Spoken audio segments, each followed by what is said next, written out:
Jacelyn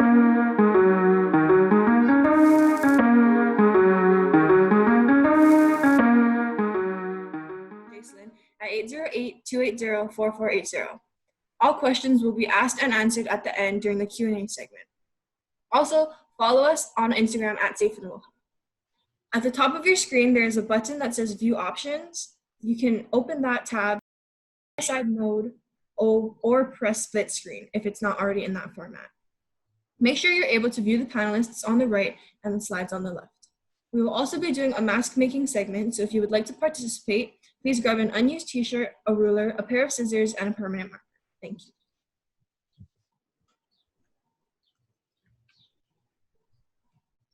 Aloha everyone, welcome to our Safe and Aloha 2020 pandemic panel. Thank you for joining us. We hope that everyone is doing well. It's been a rough week and we want to make sure that you are all okay. Before we get into our panel, we would like to give a few special shout-outs. Special thanks to your team, Seanna Dagdag, Jacelyn Kalem Ringlen, and myself, Faith Soliven, as well as Monse Lopez. We also like to thank Canva for allowing us to modify their designs, create from templates, and create from scratch using their designs.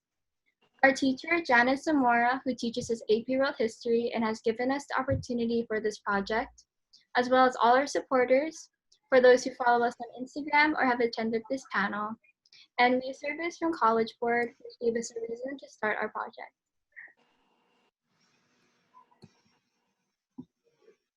Our purpose for this whole project is to promote kindness through pandemic awareness and how to stay motivated and safe during quarantine. So our motto has been spread aloha, not sickness.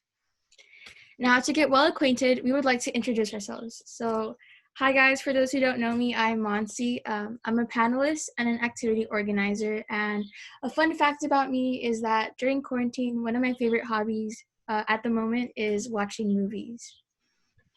I'm Kalem Ringlen. I'm a panelist and a researcher. And one fun fact about me is that during quarantine, I like to browse social media. Hi, my name is Christy Soliven. I'm a panelist and a digital designer. And during quarantine, I've been liking to watch a lot of shows on Netflix. My name is Seanna Dagdag. I am your moderator and digital designer. And during quarantine, I've been spending more time with my family. Jacelyn, your outreach communicator and researcher. And during quarantine, I like to play video games. So once again, I'm Kalem, and the contents we'll be going over in this presentation is what is COVID-19, historical context, mask making, a stay-at-home activity, how to be safe, Q&A, and feedback.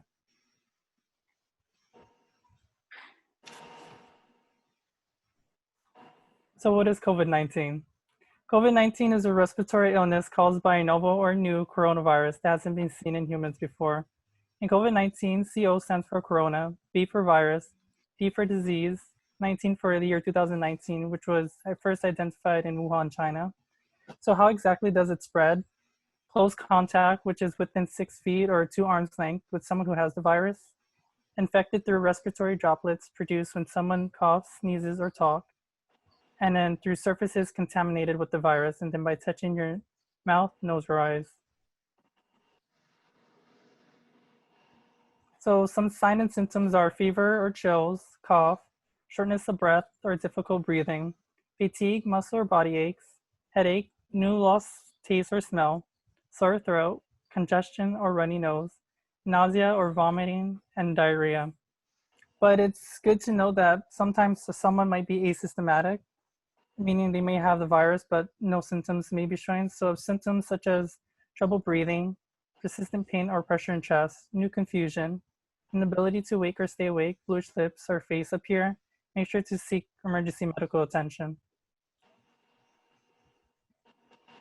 So looking at statistics, local spread as in Hawaii, we can see a huge spike or a spike beginning around mid-March, which is when we were familiarizing ourselves with the virus. So as we began imposing our stay-home orders, we can see a huge decline in April. And then in global spread, we can see a increase because now countries are just now experiencing the full effect of the virus. Thank you, Kalem, for explaining the basis of COVID-19.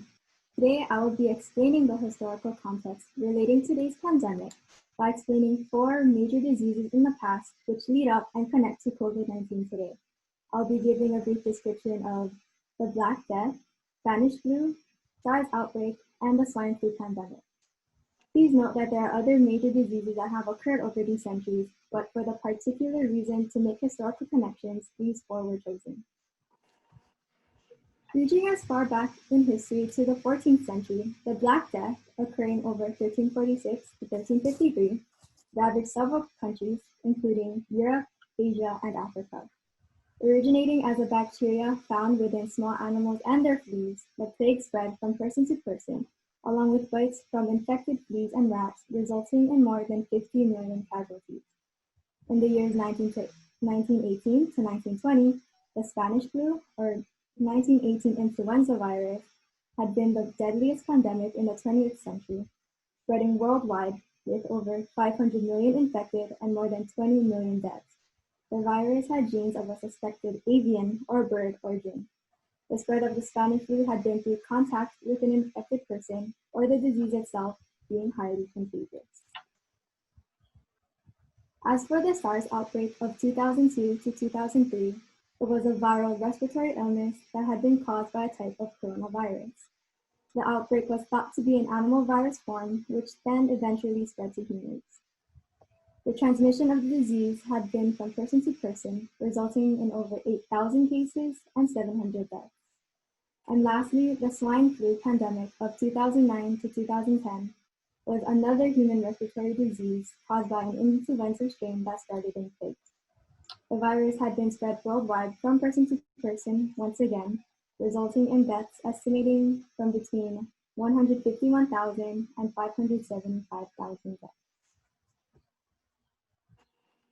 As for making historical connections through the symptoms and the spread, throughout all of the mentioned diseases above, symptoms such as fever, aches, chills, fatigue, vomiting, diarrhea, and shortness of breath had been common. During all 4 diseases, once again, it had been mainly spread from person to person, with other forms of transmission as well.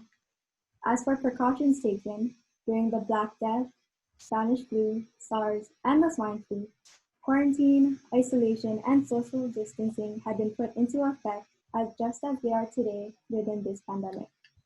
Throughout the Spanish flu, SARS pandemic, and the swine flu pandemic, the usage of wearing masks, as well as other hygiene practices, such as the use of washing of hands, have been important precautions taken. One main historical connection about the past diseases that connect to today is masks. So Monse, tell me about those masks. Thank you, Seanna. So by now, we all know what masks are, and if you don't, then I think you've been living under a rock. Sorry to tell you. But have you ever asked yourself, where did masks come from? When did they start? That's a good question that we'll be answering in the next few slides. So we first see masks in the 17th century when a plague doctor adopted a leather high-rest with a long pointed beak that was filled with perfumes that helped bear with the bad odors of the outside. We see this on the picture to the left where it's a headgear and it kind of looks odd, but they were believed to combat contagion carried by bad air. Fast forward 200 years into the 19th century, as the theory of germs spread and the germs are found in dust particles, women wore lacy veils to protect against dust as a fashion statement. So we also see to the left, we see a woman wearing a headpiece with lace. Next, we can also see masks in the early 20th century in 1905, when Chicago physician Alice Hamilton publishes an article in the Journal of the American Medical Association, reporting on experiments measuring the amount of streptococcus bacteria expelled when scarlet fever patients cough or cry. She also measures strep bacteria from healthy doctors and nurses when they talk or cough, leading her to recommend masks during surgery. We proceed to see masks being used in 1910 when an epidemic of pneumonic plague strikes Manchuria. Wuling T argues that the disease is transmitted through airborne contact. To prevent the spread, he develops masks to be worn by medical personnel and the general public. So by this time, we can kind of see that masks are starting to look a lot more similar to what we wear in today's day and age, rather than having it look kind of weird and odd with the old picture we saw on the previous slide. Masks also had a huge part during the spread of influenza in 1918, and they are also seen after the Second World War, known as smog masks, which help prevent choking on air pollution caused by war. So this is where we see the N95 masks kind of take form, where they have the air ventilation for the people to breathe in. Fast forward many decades, we can see them currently being used by the whole world right now. During these times, it is important to wear masks because they prevent, or more typically slow down, the spread of diseases and viruses. Now, since there are a variety of masks, a lot of people ask themselves, what is the best type of mask to use right now? And although surgical masks and N95 masks are really good to prevent the spreading of illnesses, it is best recommended to use a fabric or a cloth mask during these times. This is because essentially we're trying to keep the surgical masks and the N95 masks to the essential workers and the frontline workers, because they're more typically at risk and more exposed to illnesses than the common folk. So now that we know where masks come from and why they're significant, we'll be learning how to make masks with my fellow partner, Jacelyn. Thank you, Monse. Now that we have learned why masks are important, I'm going to teach you how to make one at home. All you need is scissors, a ruler, an unused t-shirt, and a permanent marker. You can hold your t-shirt up to the light to make sure you can't see it through. Okay, now that we have those things ready, let's get started. You're going to want to lay the shirt down on a flat surface, just like this. And then you're going to want to take your ruler and measure about 4 inches from the bottom hem of the shirt. You can use your permanent marker to mark where the 4 inches lies so you can easily cut where you're supposed to cut. Next, you're going to cut the middle out on one side, next you're going to cut the middle out on one side. So you should have a piece of fabric that looks kind of like this, but with fabric in the middle. So you're going to measure about 10 inches from the edge of one side to 10 inches in, and you can mark a dot so you know where you're cutting. You also want to leave two 1-inch strands on each side. These are going to be used for your ties later. You can also use your ruler to mark these 1-inch strands.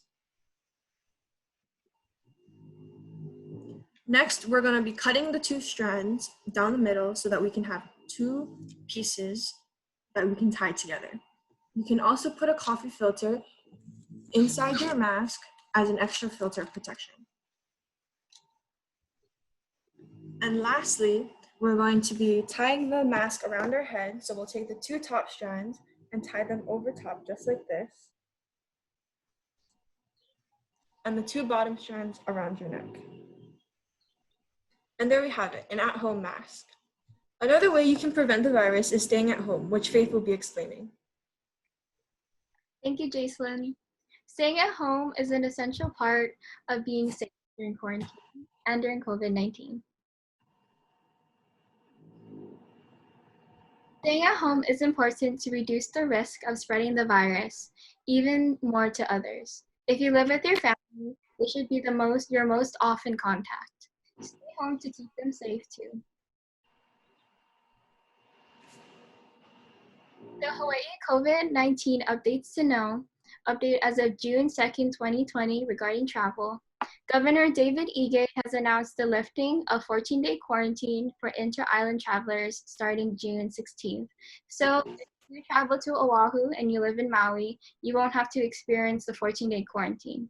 However, if you are an out-of-state traveler, you will still have to quarantine for 14 days, even if you're going to hop from one island to another. So if you come from California and then you come to Oahu, you still have to do the quarantine. If you come to Maui, you still have to do the quarantine. However, the state has begun to take safety measures, such as the Department of Health, who has begun training 500 new contact tracers while exploring other screening and testing procedures.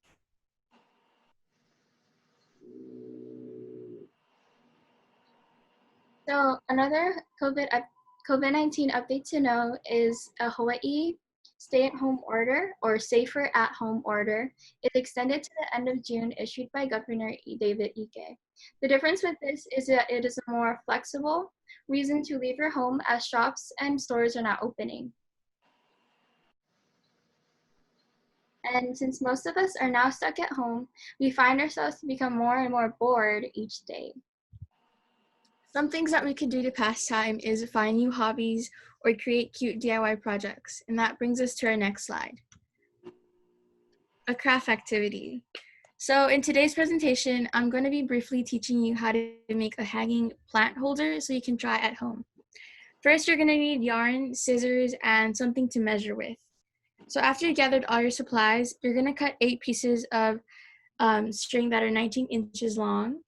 And so when you do that, you're going to grab all your strings and fold it into half to have it equal at the bottom.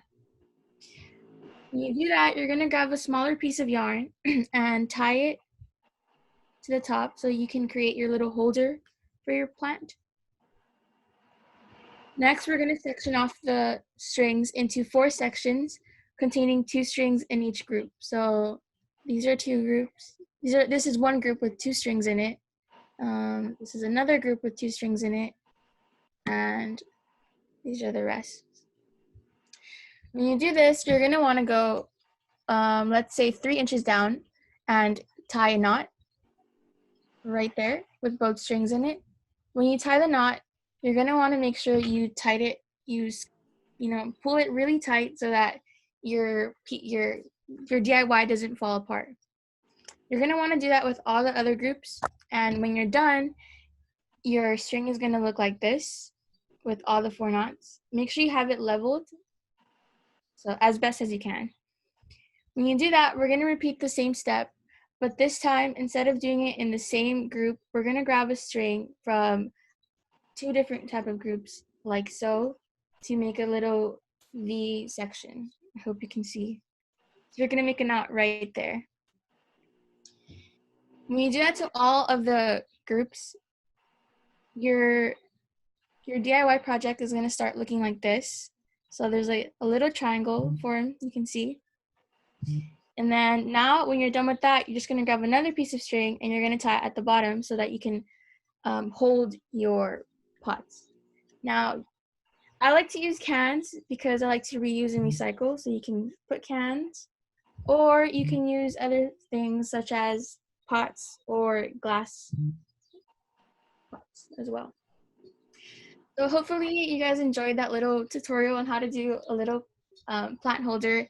If you feel like I went too fast or if you missed a step, please let us know on our Instagrams at Safe and Aloha, and we might post it. So just let us know if you want us to post it. So I'll be handing the presentation over to my partner, Faith. Thank you, Monse.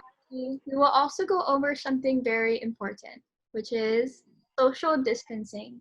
Social distancing is a very important factor for preventing the spread of COVID-19.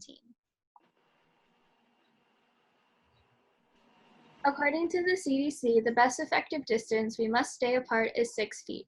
This is because of sneezes, coughs, and droplets from our mouths that can spread the virus when they land on other people. And make sure to do this in order to protect others and yourself. Keep away from large groups, do not gather in large groups, and stay home. In total, a good mindset to adopt when preventing COVID-19 is to do the 5. 1 is stay at home. 2, keep a safe distance. 3, wash your hands often. And 4, cover your cough. For 5, if you are sick or feel any COVID-19 symptoms, please call your healthcare provider ahead. Now we will be transitioning into our Q&A section. If you have any questions, feel free to ask Jacelyn before we start so that we can get to it at the end. Ask Jacelyn through her phone number. Thank you. We will be answering pre-asked questions from you guys, from Google Forms and from our stories, as Jacelyn will be stating them for you. With the large amount of questions we have received, they will be split into 4 different sections: school, COVID-19 itself, COVID-19 on a local scale, and COVID-19 on a global scale. In advance, some topics will be covering our personal advice and other topics will be covering some current events. However, we cannot express our own political opinions as this is an educational school environment. And we will have to paraphrase questions in order to make sense, or if questions are similar to others, we will combine them into a single question. Now we will transition into next school year. Okay, so Kalem, what is school going to be like when we go back, and when is it going to resume? So recently, the Hawaii Department of Education released a flyer that looks like this, and some ideas they propose is that we wear face coverings when we're outside, distant chairs 3 feet apart, but if the students are facing each other, at least 6 feet apart, and the meals should be eaten in class or a designated spot outside. Okay, thank you, Kalem. So Faith, from an Instagram story, someone asked, is there still going to be school registration? According to the staff calendar, June 22nd will be registration for freshmen, and June 21st will be registration for freshmen, and June 22nd will be registration for sophomores, juniors, and seniors. Okay, that's good to know. So Kalem, there's 2 questions that are very similar, and they're both from an Instagram story. So will we still have classroom rotations, and will we still stay in one building, or will we stay in one building or classroom, or will we be moving buildings like normal? So according to the guidelines, they want to start cohorts or small groups of students with the same staff throughout the day. They advise that younger students should stick with that, and high school students as much as possible. Okay, that's good to know. So next, our topic is going to be COVID-19 itself. So from a Google form, someone asked, Seanna, how can I get tested for COVID-19? Get tested for COVID-19. According to the CDC, there are 2 ways to be tested. There are viral tests, which are used to see if you are currently infected with the antibody tests. The second way are used to see if you have been previously infected. With testing in Hawaii, there is certain criteria to be met in order to be tested, such as having the different symptoms which were mentioned earlier, and as well as if you had exposure to someone who was infected with the virus or who is currently infected. All in all, if you are experiencing any symptoms, it is best to talk with your medical provider as they use their judgment on whether you should or should not be tested. Thank you, Seanna. That was super helpful. So Faith, from a Google form question again, someone asked, do we still need to take extra precautions or can we live our lives somewhat normally and keep people most prone to the disease in quarantine and away from others? Well, for this question, you can see it in 2 different ways. There are precautions regarding guidelines and laws to stay in CDC guidelines. For those guidelines, you can go out and it is more flexible while still being safe. And make sure you social distance, wear a mask, and stay clean. And then whether you decide to go out in a large group or stay home, you have to be ready to take responsibility for whatever happens for you and the people around you. Thank you, Faith. That's great. So Seanna, someone from the Google Forums asked, what is the history of vaccines and their success rate? They also said, I would like you to talk about the history of vaccines, starting from the cowpox vaccine. Also, the failed dengue vaccine tells us about how we cannot take risks when creating vaccines. The failure of this one vaccine caused people to mistrust vaccines that actually work. Also, if too many people don't get immunity, herd immunity will not be achieved. This puts us at risk for an outbreak. If a virus is not completely eradicated, it will continue to pose the risk of adapting and spreading. This is why health needs to be looked at on a global scale instead of just on a national level, as diseases don't recognize borders. As for the history of vaccines, some of you may recall that vaccines have started with Edward Jenner's use of cowpox to provide protection against smallpox, but evidence actually shows that in as early as 1000 CE, the Chinese smallpox inoculation or vaccination had been underway. The use of inoculation had been practiced in Africa, Turkey, Europe, and soon later the Americas. As for Edward Jenner, in 1796, he used cowpox, a viral disease of cow udders, as the basis to create an immunity to smallpox, which then led to the eradication of the disease. After undergoing medical and technological advances, over time, there have been creations of vaccines for a variety of diseases, and today, vaccine research has begun on addiction and allergies. Connecting to the current COVID-19 situation, there is no vaccine for the virus at the time. As for success rates of vaccines, To be clear, the World Health Organization has shared that no vaccine is 100% effective. As for childhood vaccines, they are effective for 85 to 95% of recipients. Overall, the CDC does recommend being vaccinated as it creates a sense of herd immunity, meaning that with everyone having a type of immunity, the spread of infectious diseases may be put to a halt. Thank you, Seanna. That was a long one. So our next topic is COVID local. So this next question is from a Google form again, and it's for Monse.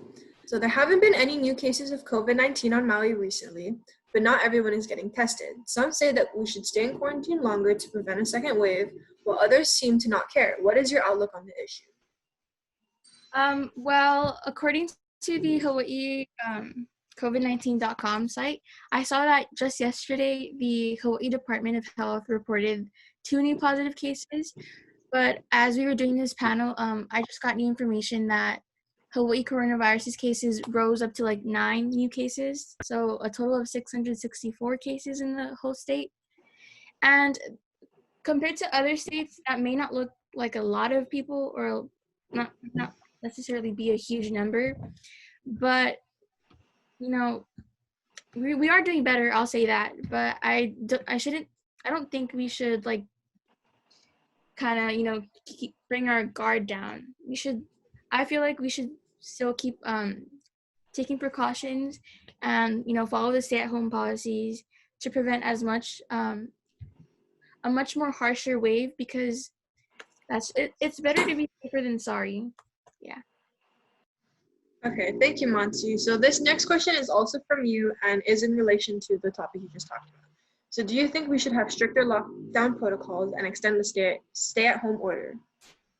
I do think we should extend the stay-at-home order. I'm kind of 50-50 on making it stricter or making it, less stricter, because as I said, we shouldn't keep our guard down. It's better to be safer than sorry, but we should kind of extend the order so that the blow could be less harsh. Okay, Faith, this next one is for you from Google Forms. So why did Hawaii have such a huge lockdown even though we weren't really affected by it? Hawaii needed the lockdown because of our government, airlines, and CDC guidelines to enforce the lockdown. It is also known as to flatten the curve or slow the spread. And we only have such low numbers or barely affected by it because compared to the rest of the world, we are a more isolated state. And because of the lockdown, we do have those low numbers. Thank you. Okay, thank you, Faith. So this next one is for you, Monse, and it's from an Instagram story. So should quarantine be extended until there are a certain amount of weeks where no new cases have been reported and then slowly ease back into normality? Yes, I've come to the point that I do agree with having quarantine extended, because although we were doing really good, we weren't having as many cases as we first did. A good example is like when we started opening Ross and started opening stores. A lot of people just kind of rushed into it, and cause of that was new cases, which I just mentioned earlier, that we have new cases.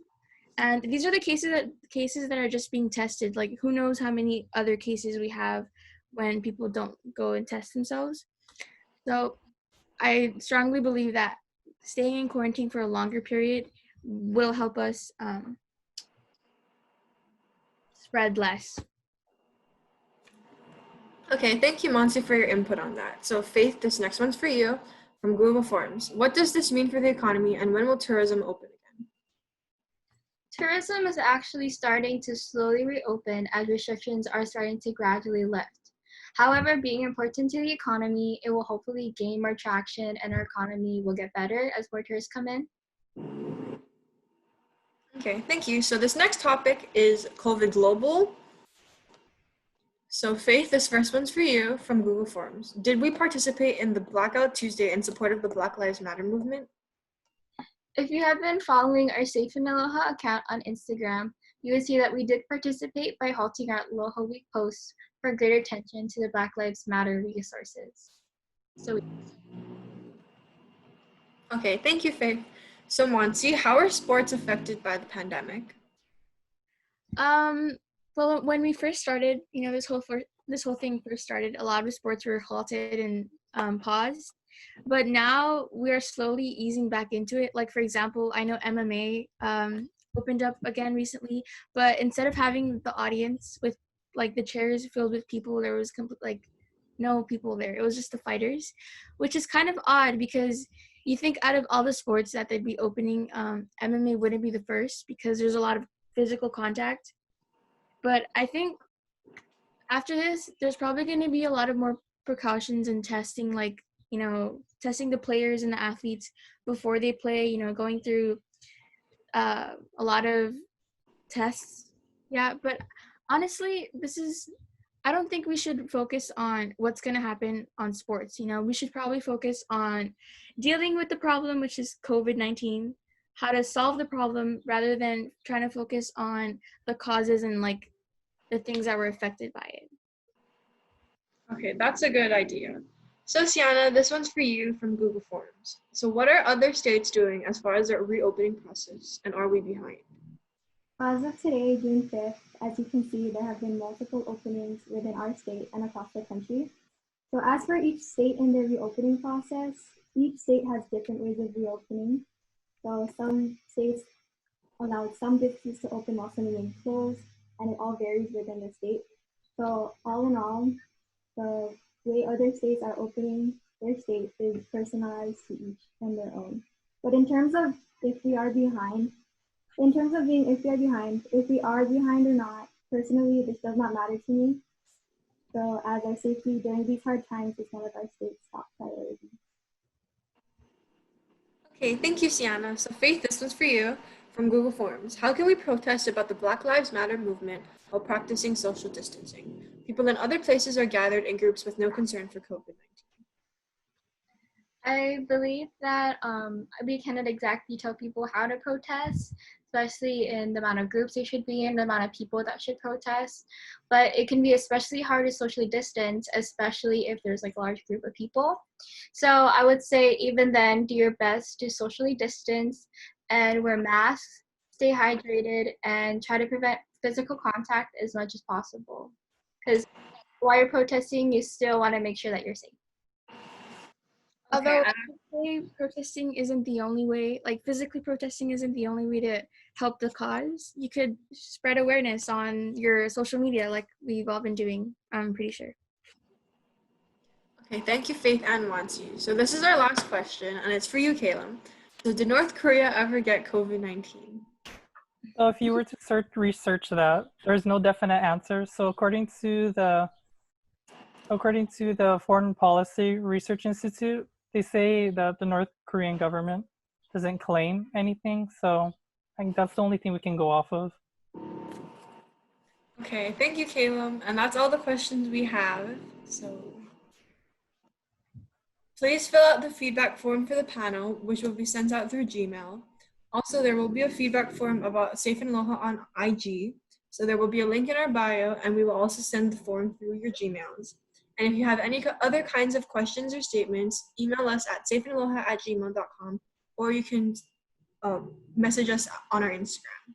Thank you. Thank you for joining, guys. We really appreciate you. Thank you. Have a nice day. Yeah, please do the forms and feedback, and thank you everybody for coming. Yes.